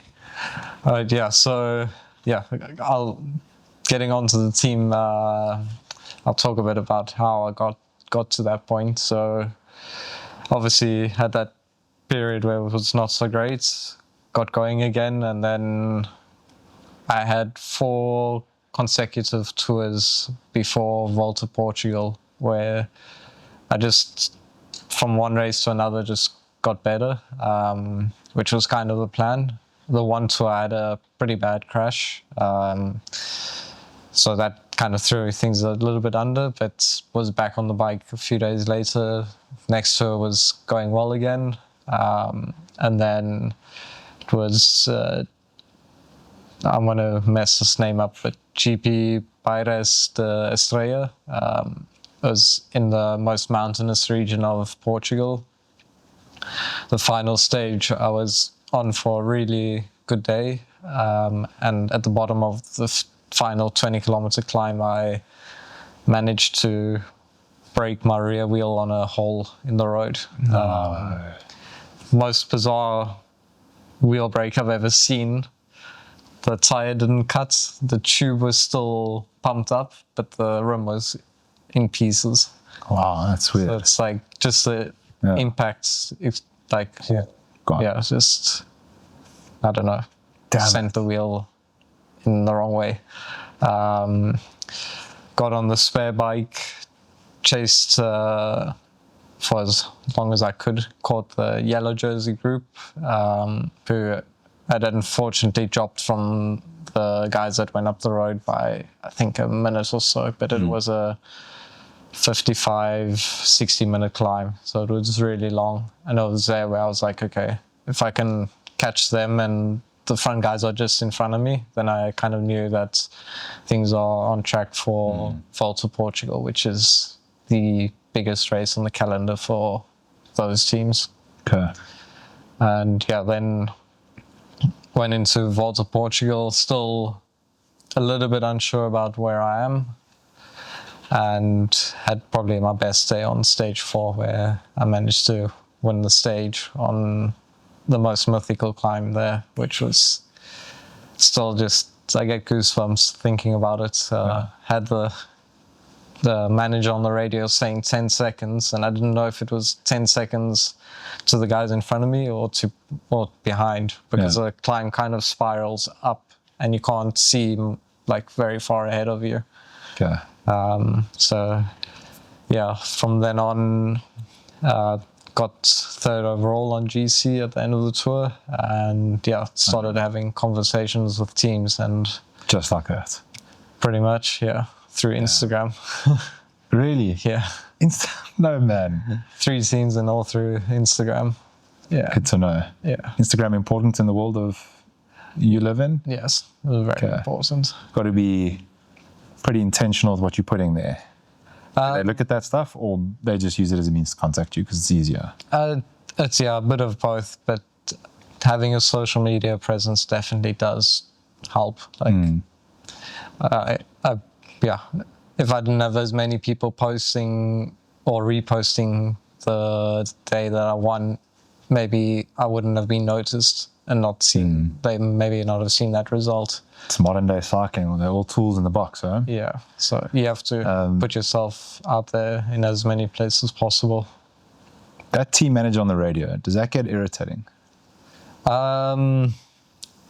No, because the team manager I had this year was a pretty awesome guy. They're not like constantly jabbering in there. No. Okay, so when something's being said, it's relevant. It's not like yakking the whole time. Yeah, okay. And this year I had 2025 I had the most amazing team manager. He kind of just knew me as a person and how I worked, and managed to build a team around me in that way. And it was just having what was his name? Joachim Andrade. Okay. Shout out to Joachim. Yeah. You're going to have to send this to him. Yes, I will. We'll give him the timestamp so he can hear the part where he gets glazed as the best team manager. Yes. Epic, man. That victory, the 10 seconds, what was it? What was he saying? He was saying 10 seconds in front of the lead, well, the guys behind me. Okay, so you were ahead by 10 seconds. There was Yes. no one in front of you. Yeah. Did you not know that at the time? No, because that day was a very complicated day. We had, there were wildfires on the road. So we were first made aware that there's potential for there to be a neutralization of the stage. So we got that over the radio. And they said we're going to neutralize the race at the next sprint point. So then there was a peloton, a breakaway, and then another breakaway. And then everyone obviously sped up because everyone wants to make time up on each other. So you got the breakaway going full gas, the group behind going full gas, and us going full gas. We get there, race, we sit on the ground for probably 30 minutes, just drowning ourselves in water because it's 42, 43 degrees. Nuts. Then they reroute us onto a highway for 30 kilometers back into the mountain, and we stop at the bottom of a 5-minute climb. And then we just standing there watching the first group go, second group go, and it's like an XCO start. Yeah. And I was looking at this and going, this is going to hurt now. Yeah. Cold legs, 5-minute efforts. Yeah. After riding for 30 kilometers, just Gas. super easy, having the fire trucks passing us from both directions. Still like pretty nerve-wracking seeing the whole mountain on fire, and we're just riding up the side. I mean, props to them for keeping the race going. That's pretty impressive. I don't know how they got that right. Probably safer just to get you guys going than just stopping out there. Yeah. So then, start with the 5-minute climb, which is just. Were you in that breakaway group, obviously? So you were the first ones out. I was in the peloton. So you had to catch that group and that breakaway. Yeah. So that's why. And go on to win. That's why I didn't know who was up the road or not. No way to know. Yeah. And then you enter the city at the bottom of the climb, and there's just thousands of people lining the streets. Sick. So it's really awesome, but you also just cannot see anything. You're going through the crowd at 45, 50k an hour, and it's just noise, and you don't know what's going on. And that climb it's a highlight for Tour of Portugal. They line the side of the road with beer bottles. And this guy just in front of me actually rode into the beer bottle, and it exploded everywhere on the road. And I rode over the broken glass, and I was like, please. I hope I don't puncture. And fortunately I didn't. Nuts. That is wild. Favorite moment, surely. Yeah, that's Okay. Yeah, that photo of me going over the line where I'm just like, just head down, because it was everything to the line. And PB efforts there, PRs of any sort? Did my best 20 and 25 minute PB after 5 hours on the bike. Yeah, well done, man. And goes without saying, the belief is there. You now know you can win. Yes. Mad. What a race. Please send that footage for afterwards. I need to see. I'm assuming there's quite a few pictures and videos of that. So when is this then? When is that race result? That's 2025 late August. Yeah. Riding hard. Yeah, and what was amazing about the organization was they came to me, Hugo and Jessie, the presenters of the tour basically, and they wanted to share the story of my sister, and they just made it blow up, which was really that's incredible. Yeah. Wow, good on them. That's unreal. Yeah. That's and what did they just share the story on their platforms? Yes, yeah, they use it they shared it on Facebook, Instagram, TikTok. I mean, that has to have made a huge difference, right? Yeah, it went, I think, over 1 million views, like it just went viral. And then I had a lady come to me after the final time trial in Lisbon with a little gift for my sister, a bracelet with, is it Lady of Mary, I think? And then the last race I did, GP journal notices. A guy came with a printed canvas of the lady and I at the finish line in Lisbon, printed Man, that's with special. the Portuguese and South African flag. That's literally goosebumps. Yeah. Wow, good on them. Yeah, so it's really family. I mean, you just wouldn't country. even have thought that, but that's really reassuring to hear. Perhaps a good segue then to talk about your sister for anyone that doesn't know. It would be, it's part of the story, right? Yeah. That was a really hard note to end your cycling journey on. Yes. So do you want to just regale the situation there? I don't want to speak on anyone's behalf, but for anyone that doesn't know, because I do, as I've mentioned, I do think awareness is important. Yes. Help is needed, and we certainly want to do whatever we can. Obviously, if you're comfortable to. Yeah. So most will know, but my sister Jessie was hit by a car from behind in January of 2024. She was cycling with some friends on the road, and the boys had stopped to change a puncture and said it was that the girls can carry on, and they just pulled off and started riding again, and the car came over and drifted into the yellow lane and took her out from behind, and she's not been the same since then, unfortunately. Yeah. And the family, obviously, it's a huge struggle. The cost, rehabilitation, it's a process. Yes. People have rallied to help, but the need will be ongoing. It's not like we need this one thing done and then it's magically healed and gone. What can and how can people get involved to help? Is there... I know that there's a page that people can go and follow, which we can put up. But what are the platforms you want people to go to, and how can those that can help get involved?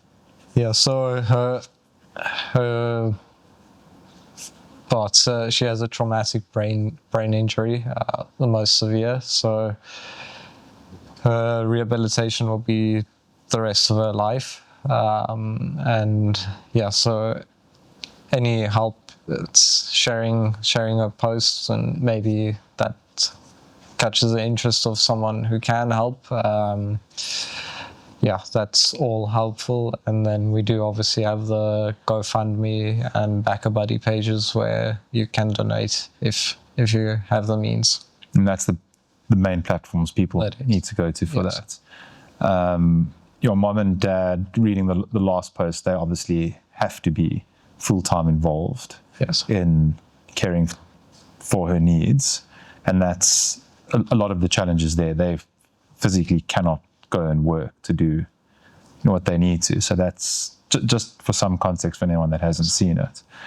So we'll put those, the two pages up, and then the main page from following the progress and those sort of updates. Is that Instagram? Yes, that's Jessie's recovery Instagram page. So we'll put all three of those up. Please, if you can help. If you can't, go to the page, follow it, share it. That costs you nothing, barring some time. We've shared some ideas which we'll take off camera, which I think could be pretty cool concepts. sincerely wishing your parents and Jessie every miracle available under the sun. Like, Thank you. it's so traumatic, so unnecessary, but hearing, I don't know them personally, but it's well established how amazing they've been and the resolve everyone has shown. My respect for my parents was always really high, but after the past 2 years, it's just another level. Like, I can't be there. Like, well, I could be there, but for all of us, it would not be good if I was there, because trying to do what I do with them being there, my sister, it's like, I need to be able to have my mind in a place where it's not, struggling with them. Sure. And it's you doing your part. Doesn't have to be being there to do your part, which it goes without saying. If you just think about the reaction, the sharing, the million views, the awareness created, that would never have happened otherwise. You could argue the value that creates is substantially higher than anything you could be doing at home. But it goes without saying, whatever we can do, we will, and sincerely urge people to go and get involved and just share. Yes. Follow and share, because you never know who will see a post and what knowledge or access people have to actually make a difference, whether that be financially, know-how, time, expertise, the list goes on. I think it's also just not just for Jessie, it's for everyone in general, just a bit more awareness on the roads. Driving is a pretty big responsibility that's not taken as highly as it should be. Yeah, I second that. I don't want to go down the rabbit hole of this past December and the tragedies that have unfolded, but there's Jessie, there's Idris, there's a list. Yes. And there never seems to be a sense that justice was served. And unfortunately, there has to be a consequence for things to change, my view. I don't speak on anyone else's behalf. And until such time that policymakers and legal structures enforce that, the onus sits on people, humans, showing courtesy and respect to other humans, to just, when you are behind the steering wheel of a car, do not drink and drive, and just be alert. I mean, it's not a lot to ask, really, because it literally changes people's lives. Yes. Second that. Current team. Yeah, so that's probably one of the second biggest highlights of my career, is maybe the biggest, is signing for a pro team, and one that from the get-go was just the most engaged, felt the most fitting, and up till now it's just been a eye-opening experience as to what is available when the right people are put together. Okay, it's interesting. So just to explain structure for anyone, again, that might not know, there's World Tour teams. Do you want to break it down? Let me not butcher this. Yeah, so it's pretty similar to football, where you have first division, second division, third division. But in cycling, it's World Tour, then Pro Continental, and Continental. As a Pro Continental team, we will mainly race with World Tour teams, but there are a few races where we can race with Continental teams, but that's a lot less, fewer times we'll be doing that. With the calendar we've got, we'll 90% of the time be racing against the World Tour teams.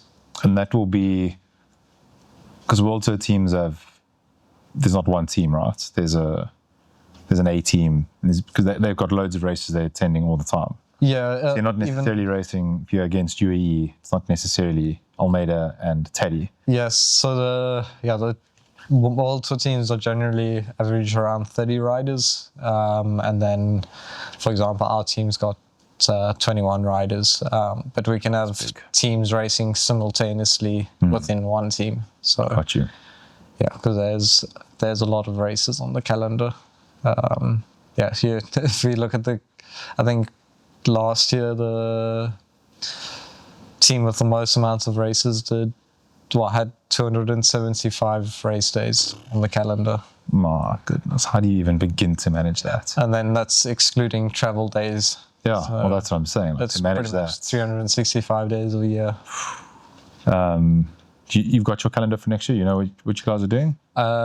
Roughly, yeah. Okay. And anything you're particularly excited for that you know? So, yeah, I start pretty early. I don't know if I can say yet, but I'll be racing end of January already.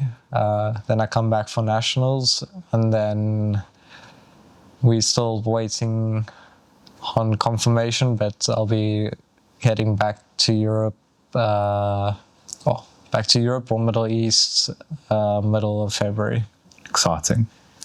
And what can you tell me about the team? Where are they based? What's their story? So the team's title sponsor is Modern Adventure, run by George Hincapie and Dustin Harder.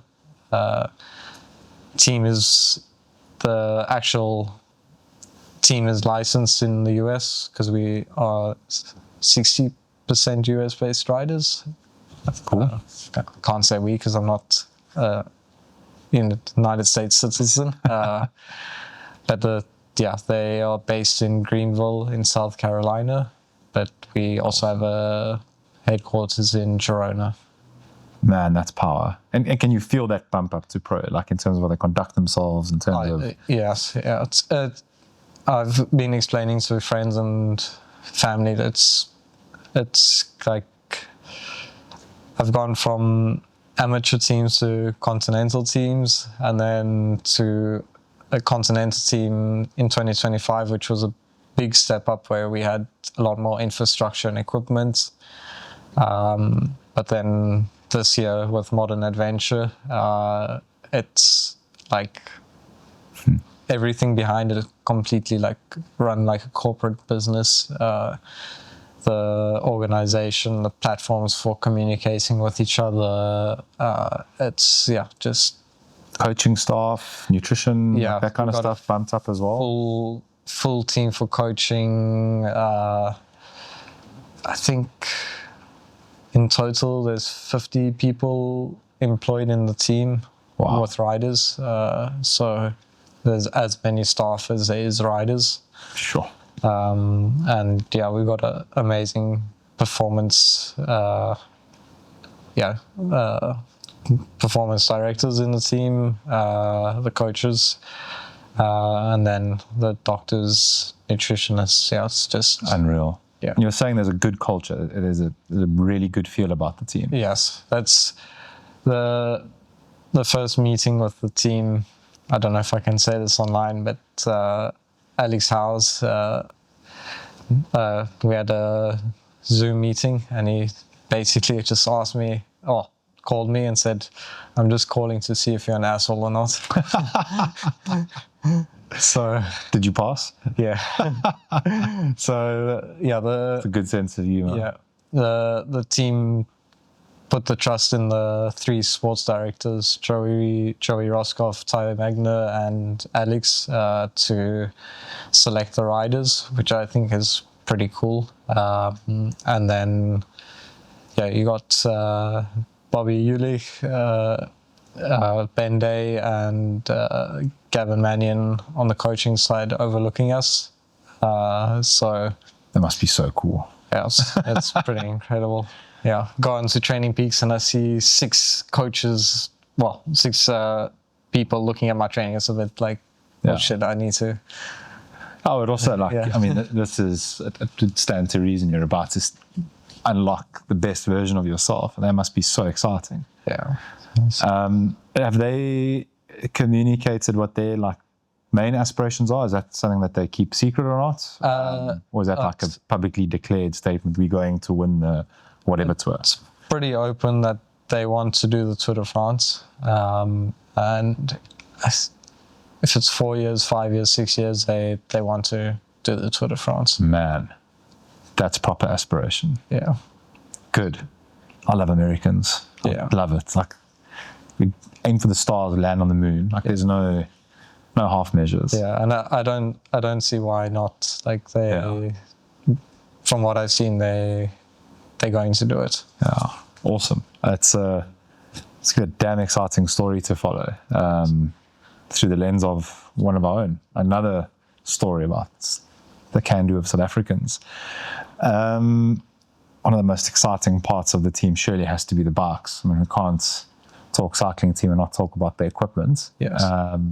What's happening on that front? So we are on Factors, which is pretty amazing, and we have got a pretty cool paint job on the road bikes. Yeah.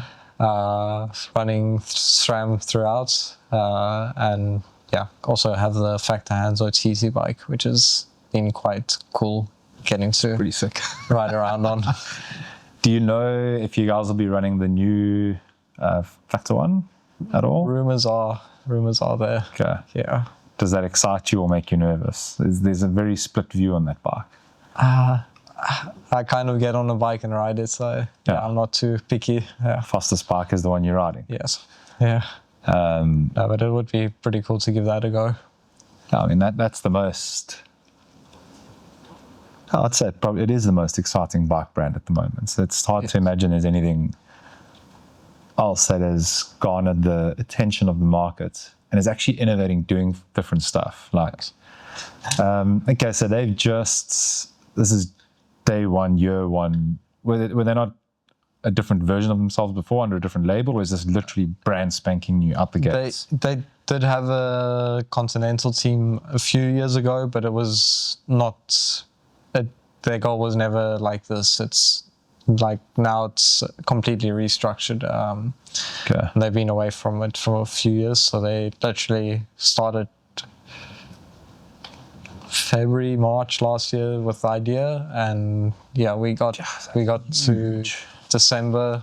I was in the United States at training camp with the whole team.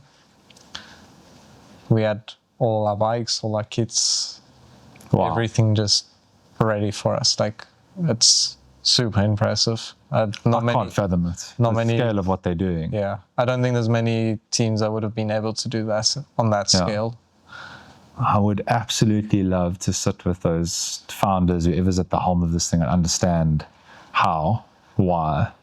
Like there's got to be a badass story behind that. Like, there's got to be some real depth, because you don't just wake up and decide, one, that you're going to do it, and then somehow within 8 months pull it off. I mean, that's wild. Yeah, no, they just, Dustin and George, just super. Obviously, George has been around the racing scene for a long time, and Dustin's super passionate about the sport. Well, hopefully we can get to South Carolina and go and see Dustin and George, or get them out here. Tell them how good our wine and steaks are. Yeah, I mean, I've heard there's a lot of jealousy at the moment with me posting videos of the sun while everyone's either in Europe or in the US in the snow. Tell them it's only 24 hours of discomfort, and they can come and indulge in the best wine and food. I can tell you the flight from Cape Town to Washington is pretty long. Must be pretty emotional, right? Yeah.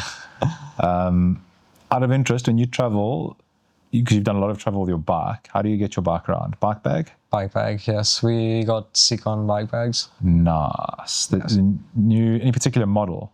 I should probably know this, but I don't. Is it the Aero Comfort 3? Okay. Yeah. I mean, that's game changer for traveling, right? Yeah. It's like... Yeah, no, it just most wheels off item. And bike in. Yeah. I can't tell you the little bit of travel I've done as a superstar of cycling in South Africa,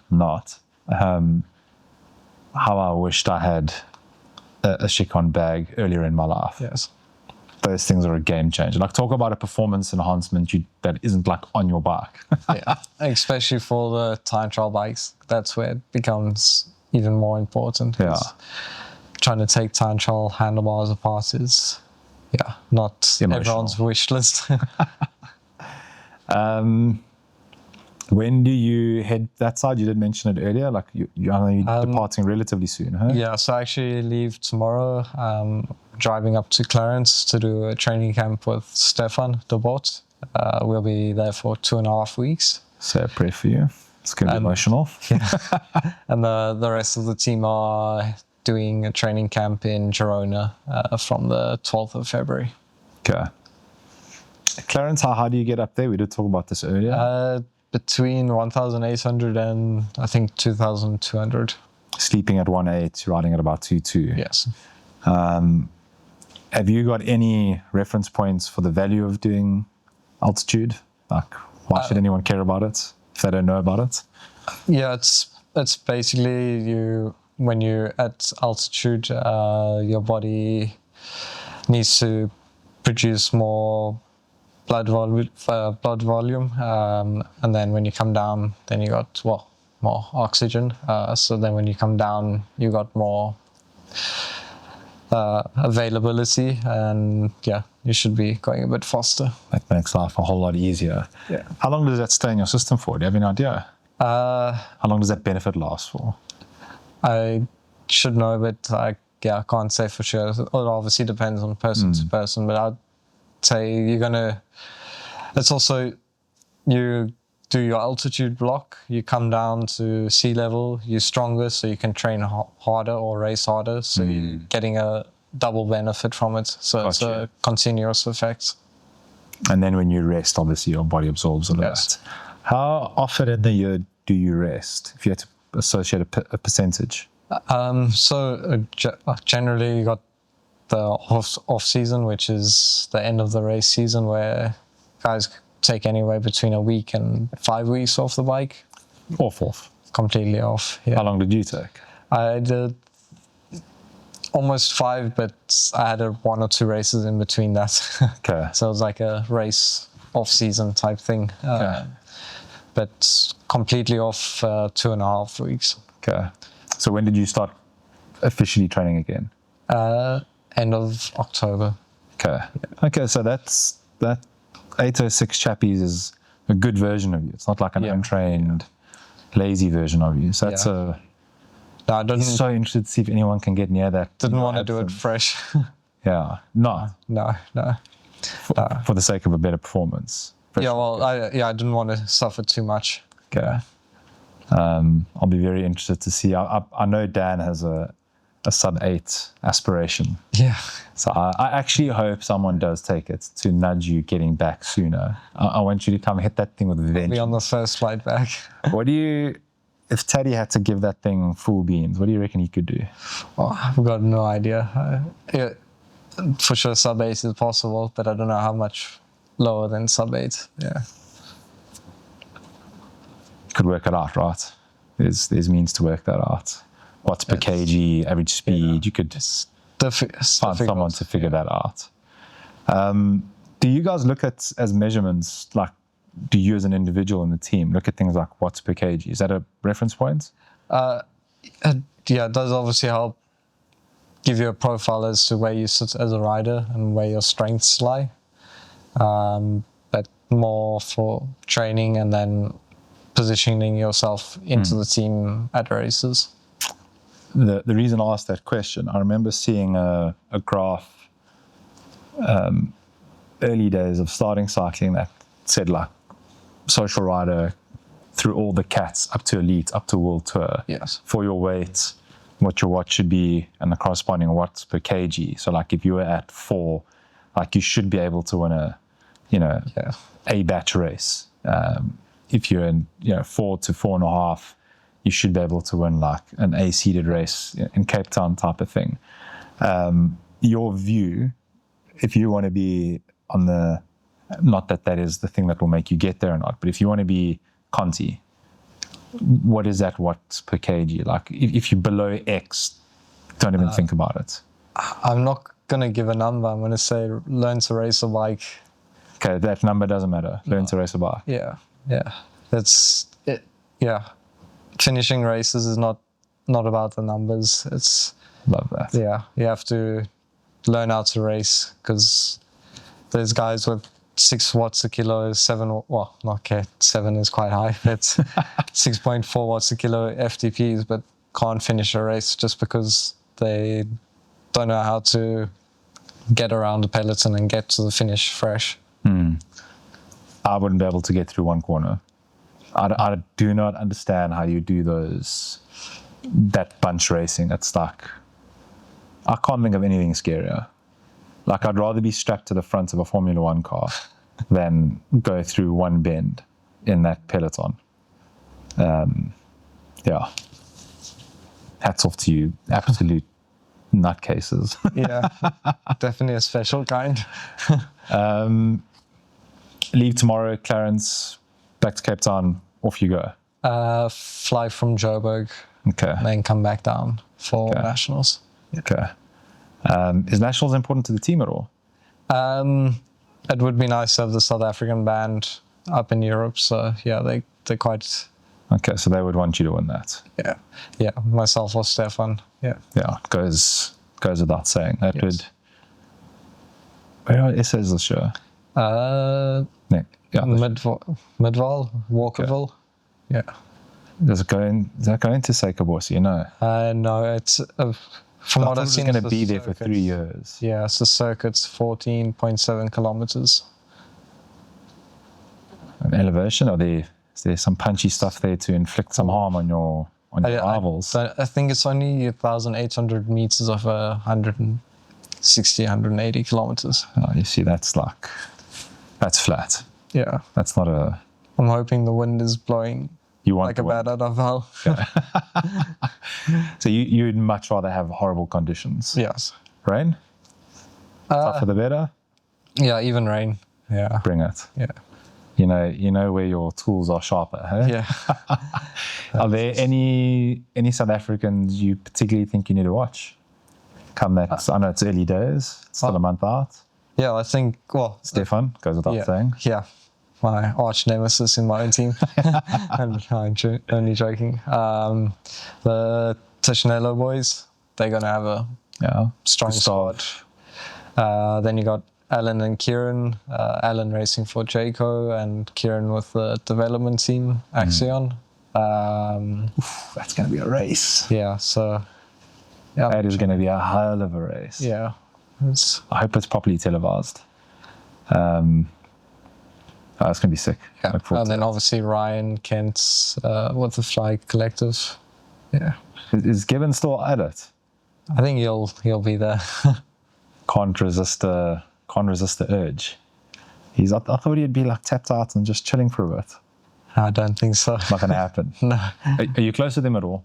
I rode with him. Well, I know him fairly well, but yeah, haven't spent too much time with him.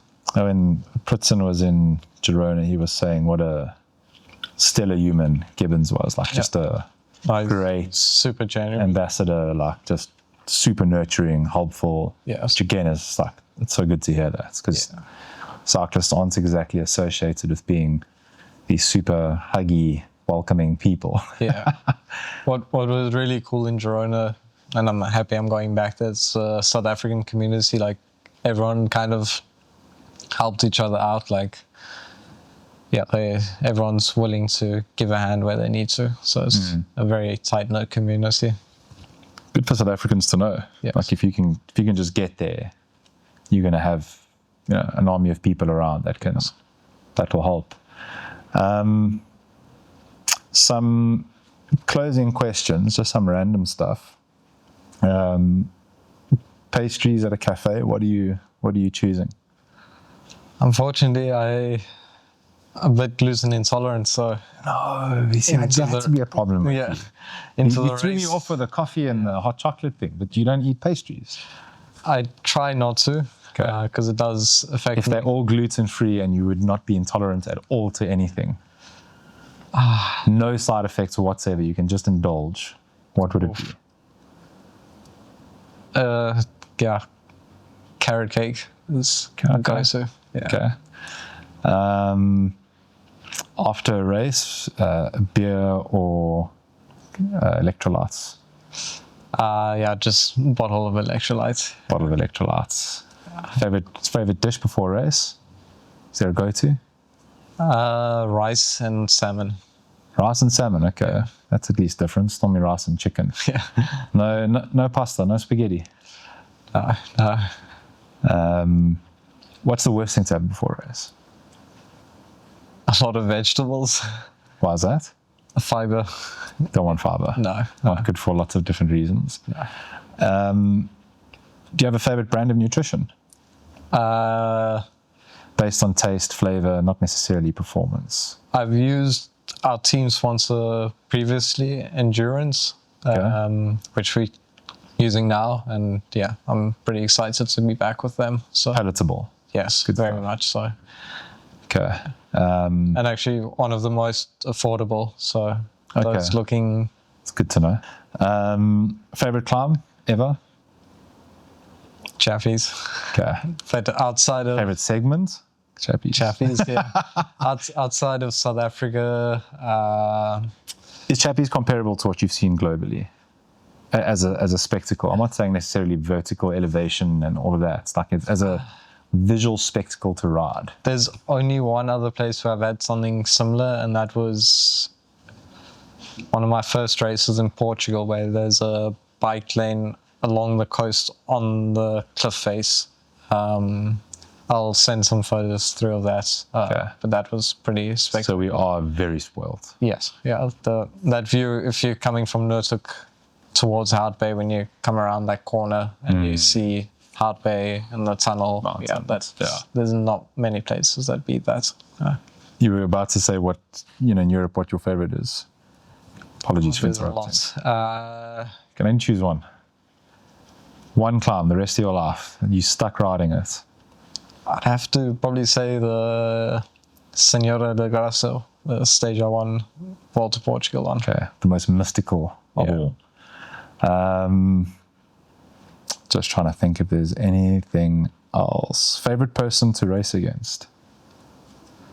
Oof. I've got no idea. Okay. You're stuck on an 8-hour training ride. Strictly zone 2. It has to be Dan. But it have to be Dan. Yeah. What are you guys talking about? I don't know. That's Everything. You'll go out for 6 hours, you'll talk for 6 hours, and you get home and you can't remember one thing you said. Dan's such a legend. Yeah. Main goal for this coming year. What's the one thing you want to achieve? It's a goal with the team, but to grow into that GC role,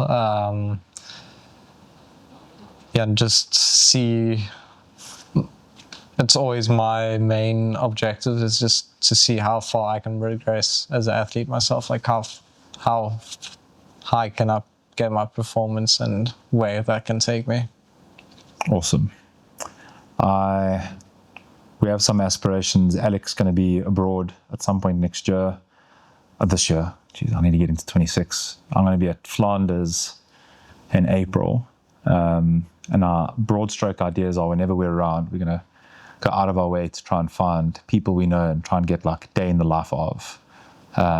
So if we are that in your neck of the woods, don't be surprised if we drop into your DMs. Not as glamorous as the teams that were looking for you, but if we try to come hunt you down out there and get a day in the life of, we'd love to see the story behind the scenes and try and just bring it to life. But thank you so much for coming through. I know your schedule's tight and the training days have been long. And we've both, I haven't been available. Took that 1 week off and it happened to be the perfect week to shot with you. But best of luck. I really hope you continue to see just how capable you are. I don't think there's any reason you shouldn't exceed whatever the expectations you have. And the team, sounds like a ballsy bunch of big swingers. I hope they knock the lights out. Just best of luck. And thank you so much for coming to sit with us. Oh, thank Really you. appreciate it. Thank you for having me. It's been really cool. And also for what you're doing for the community and seeing your channel grow from yeah, something that started, I think, out of passion is now going pretty big places. I really appreciate it. You have set our bar extremely high for the start of this year. So thank you very much. And we'll definitely be in touch and look forward to keeping tabs. Good luck. Sounds good. Thank you. Thanks, Vaga. That's that.